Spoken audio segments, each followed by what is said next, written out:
Boa noite para os irmãos. Eu gostaria de saudá-los com a graça e a paz do Senhor Jesus. Amém?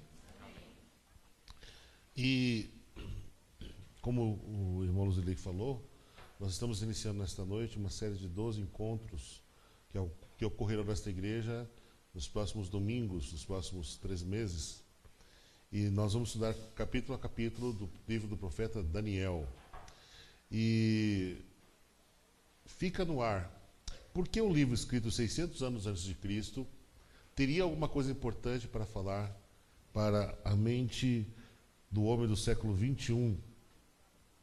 Por que nós precisamos estudar o livro de Daniel? E nós podemos apresentar pelo menos 3 razões pelas quais nós devemos estudar o livro de Daniel.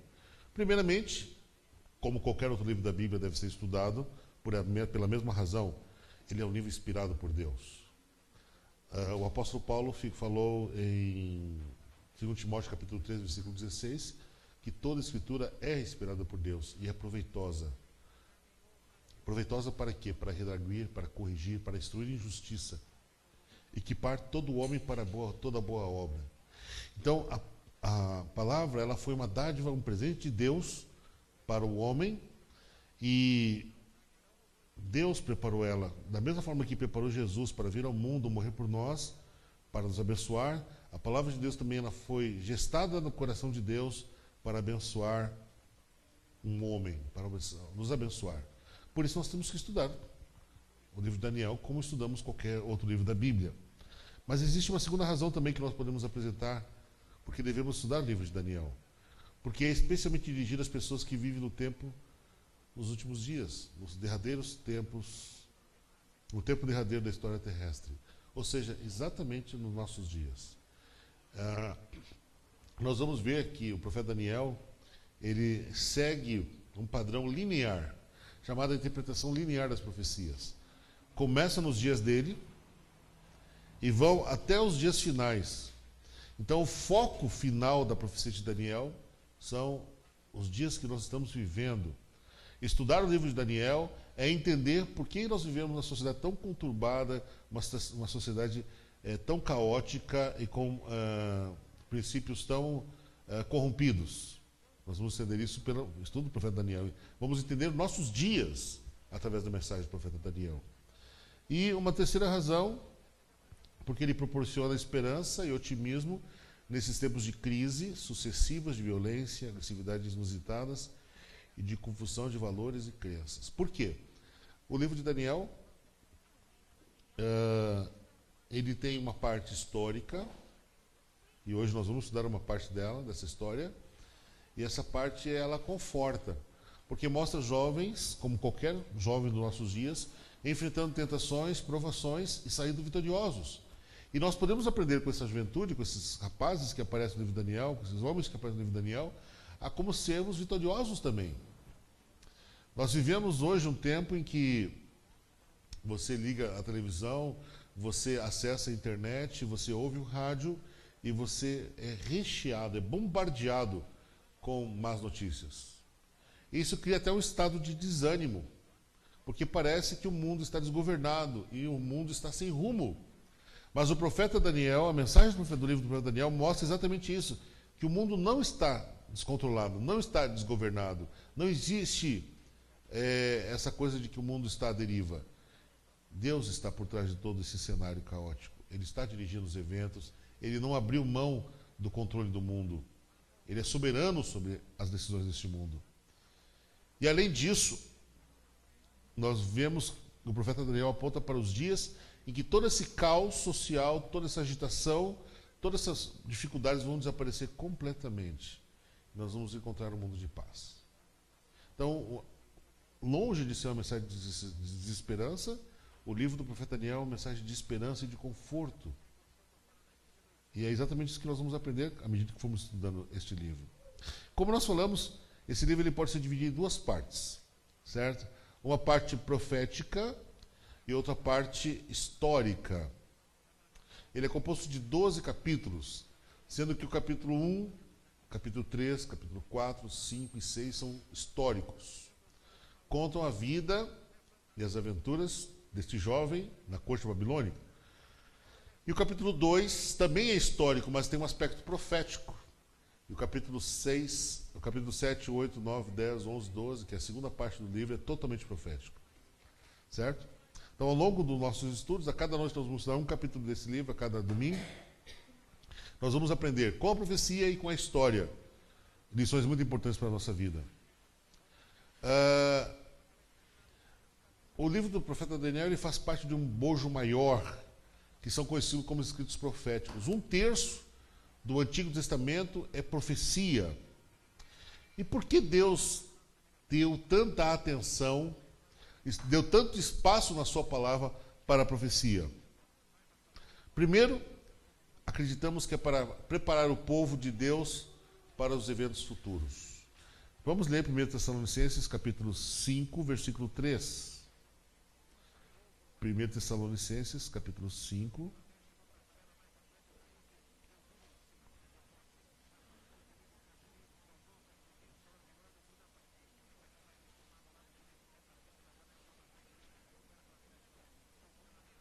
Versículo 3 diz assim: quando disserem paz e segurança, a destruição virá sobre eles de repente, como as dores de parto, a mulher grávida, e de modo nenhum escaparão. Então, nós estamos vivendo em dias tumultuados, mas segundo a palavra profética, vai haver um tempo em que os homens vão proclamar que conseguiram resolver os problemas do mundo, trazendo paz ao mundo. E, na verdade, é o prenúncio do fim. E a segunda razão é para crescermos na confiança da Bíblia, como palavra de Deus. João, capítulo 14, versículo 29. Evangelho de João, capítulo 14, versículo 29. Diz assim: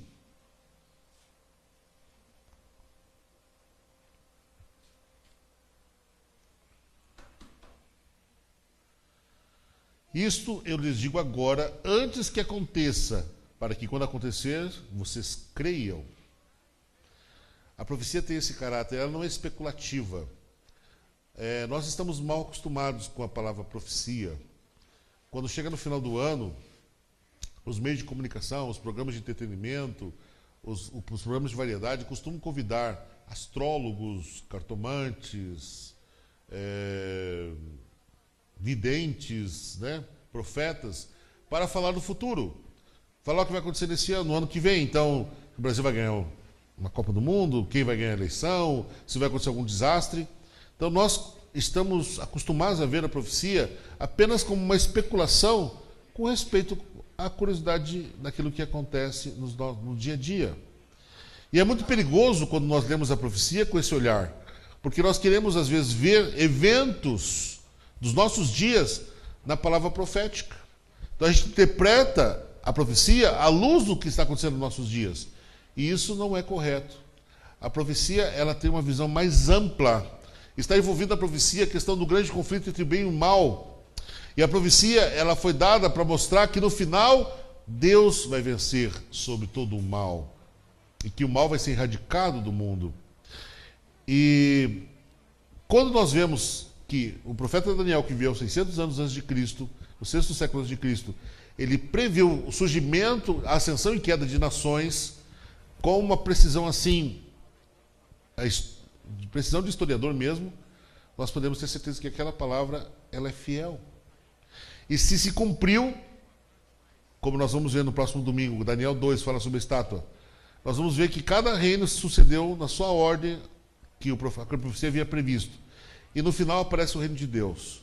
Ora, se toda a profecia se cumpriu até hoje, literalmente e com exatidão, a parte final dela com certeza vai se cumprir também. Então isso traz conforto, de que aquilo que Deus falou é verdade. Então aumenta a nossa confiança na palavra de Deus. Então estudar profecias tem essa importância para nós, fortalecer a nossa fé na palavra de Deus. O próprio Senhor Jesus amava estudar as profecias. E que conselho ele deu para aqueles que gostam de estudar as profecias?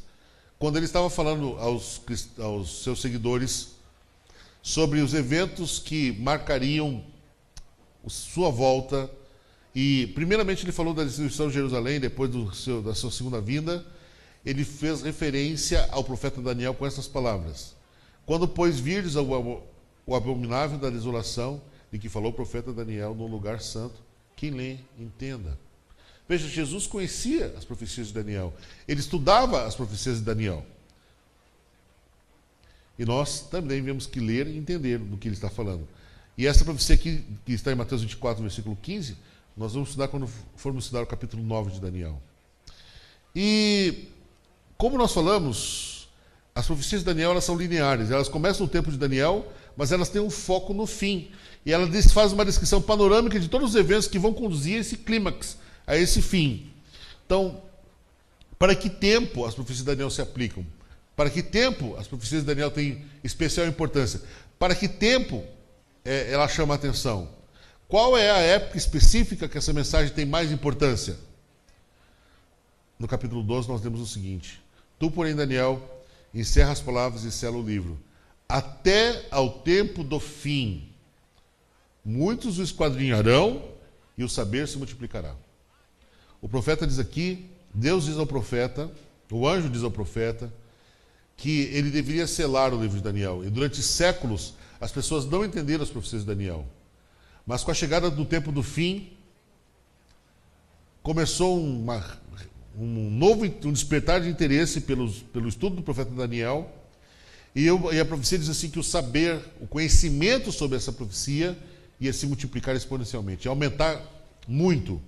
E é exatamente os dias que nós estamos vivendo. Então, no tempo do fim, haveria um redescobrir do livro e um despertar de interesse pelo seu estudo. E é o que nós estamos vivenciando hoje. Em Daniel, no versículo 6, 12, versículo 6, diz o seguinte: Um deles disse ao homem vestido de linho, um anjo conversando com outro anjo, que estava sobre as águas do rio: Quando se cumprirão essas maravilhas? No versículo 8 ele responde: Eu ouvi, porém não entendi. Então eu disse: Meu senhor, qual é o fim dessas coisas? E ele continua. Ele respondeu: Vai, Daniel, porque essas palavras estão encerradas e seladas até o tempo do fim.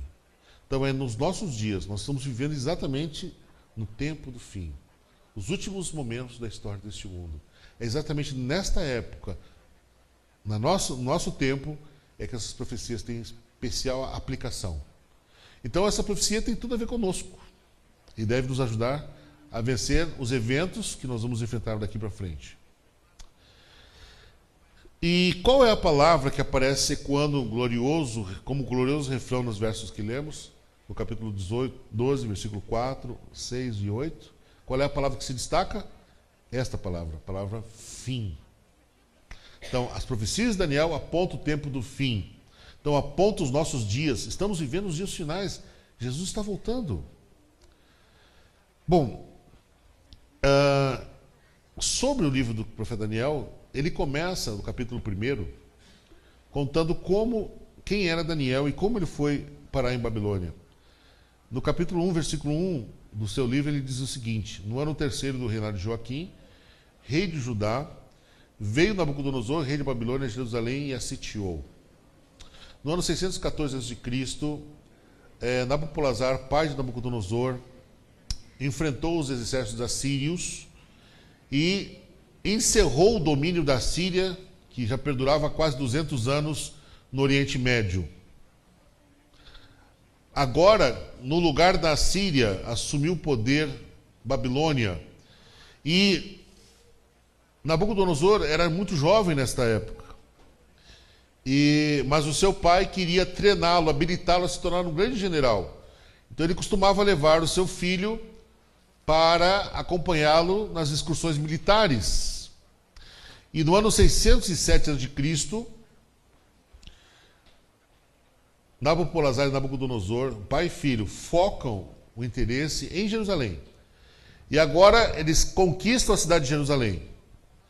A cidade não fez muita resistência, e o que ele fez, como era o costume na época, foi pegar os nobres, a família real, a nobreza da sociedade judaica, e levou exilado para a Babilônia. E deixou a cidade como tributária, que devia pagar tributo anual.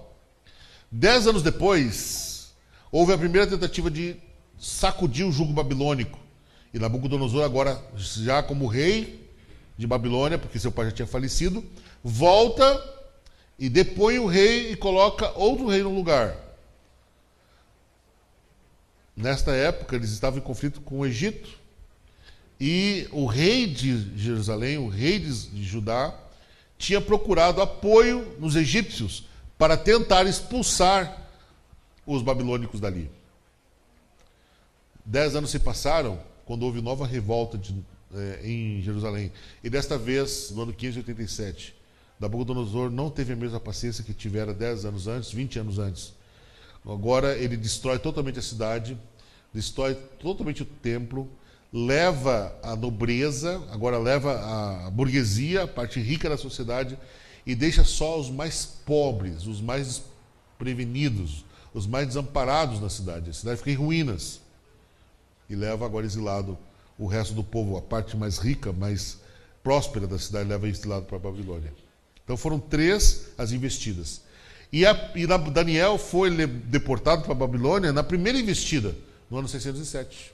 Foi nesse primeiro momento, porque ele era da família de Davi, ele era descendente de Davi, e ele foi levado junto com seus colegas para a Babilônia.